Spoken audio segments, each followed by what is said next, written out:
कदे भी इत्थे इस जगह नूं सुननी नहीं चल ये गल तो हो गई।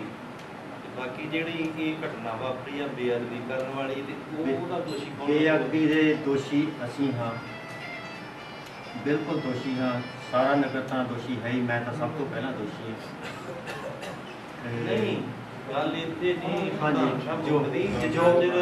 जो संगत सानू नहीं मिलता, जो संगत सानू तनख्वाह लाएगी असीं हर तनख्वाह पूरी करने वास्ते तैयार हाँ। बाकी जो प्रशासन के तुसीं मिल के फैसला करोगे असली दोषियों बारे पता लगता है। असली दोषी ਲੱਭਣ ਵਾਸਤੇ ਅਸੀਂ फांसी लाओ इन्हूं सजा इन्हूं नहीं दोषी लभना है जी। ये क्यों होया वो चीज़ लभनी है। ये इन्नी की गल नाल नहीं मुकना जी।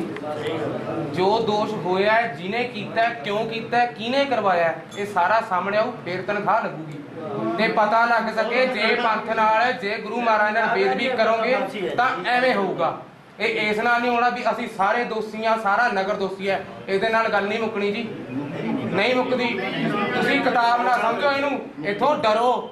ये साडे गुरु महाराज ने ये किवें मिली है, ये सब नूं पता है। किन्नियां कुर्बानियां होईयां ने, सब भुल चुके हो तुसीं। थोड़ा जिहा चेते रख लो, ये किवें सिख पंथ आया। पुछो रहना चाहुंदे ने कि नहीं? गुरदेव जी नूं पुछो रहना चाहुंदे ने इस पिंड 'च कि नहीं? आपां सारे आपको तुसीं इन्हां दी शरण भालदे हो, इन्हां दा सत्कार कर नहीं सकदे, इन्हां तो शरण भालदे हो। पता इन्होंने सारा वैसे नहीं कीता, दस नहीं दिया पता सारा इन्होंने। एक हफ्ता हो गया, कोई अखबार च खबर नहीं, कोई कुछ नहीं, कोई उत्थे लेना देना नहीं गा। कुछ करो तो सी शिकायत तां मन्निए भी पिंड मनदा भी कोई गलती हुई है। पिंड वालों कोई शिकायत नहीं, कुछ होया कुछ नहीं होया है।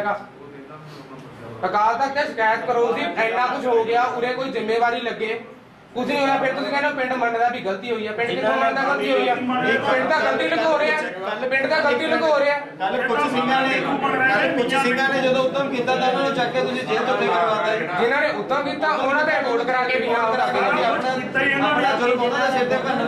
ਉਹਦਾ ਪੂਰੀ ਪਰੰਪਰਾ ਨਾਲ ਲੈ ਕੇ ਕਹਿੰਦੇ ਮਹਾਰਾਜ ਸਰੂਪ ਸਤਕਾਰ ਨਾਲ ਲੈ ਕੇ ਤੁਸੀਂ ਕਿਉਂ ਕਿਰਪਾਨਾਂ ਕੱਢ ਲਈਆਂ ਉਹਨਾਂ ਨੇ?